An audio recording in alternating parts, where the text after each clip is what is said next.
I think if you do an evaluation, it really started with the 5-on-3. You know, usually when you have an opportunity to get yourself one on a 5-on-3, and then we called the timeout, and it just seemed like we hurried everything that we were trying to do on it, and then the rest of our game seemed to deteriorate from that point on. What was your message during the timeout on that 5-on-3? Just to settle it down. Try not to force things, just to make our plays. It seemed like we were looking past the obvious, and we got ourselves in too tight, and we just had a lack of execution in that area. You got to score on the 5-on-3. You pull Reimer with 8 minutes left in a 4-1 game. Is there... Just because of the embarrassment of the rest of the people in front of him. Wasn't anything he was doing.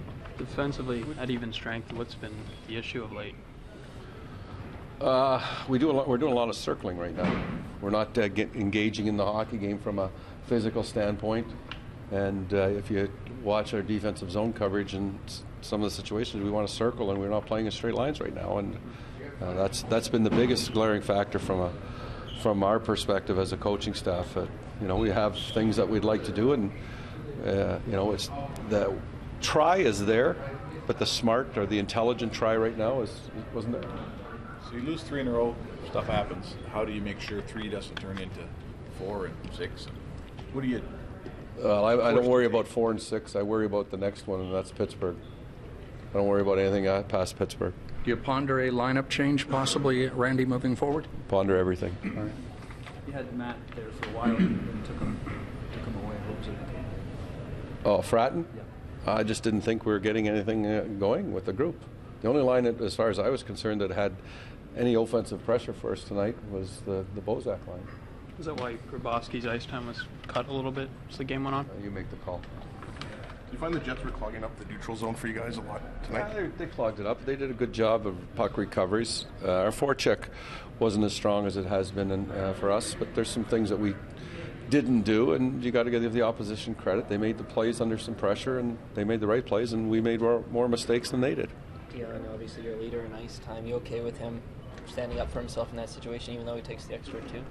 Yeah, I didn't even really review the whole incident as far as how it started or whatever, but you know, that's for tonight on the plane ride home. It's not, to me, it's 2 players getting involved, it's 2 captains. It's part of competing for space on the ice. Is there a learning curve for some of your younger, more inexperienced defensemen right now? I don't know. If you want to criticize our hockey club, you criticize them. I'm not. Do you make sure Reimers knows that you're pulling him for something everybody else did? Oh, he'll know. I'll tell him. That's something you don't. Yeah, you don't. And the emotions are high in the game and everything, and we're not feeling very good about ourselves. So in this situation, I don't think it's anything to bring to his attention now. I'll talk to him. I'm going to talk to the players tomorrow, and I'll talk to them the day after, and we'll regroup and reset our group and go forward. What do you make of Buckland's physical play on that 3rd goal? He's a big guy. He's supposed to be physical.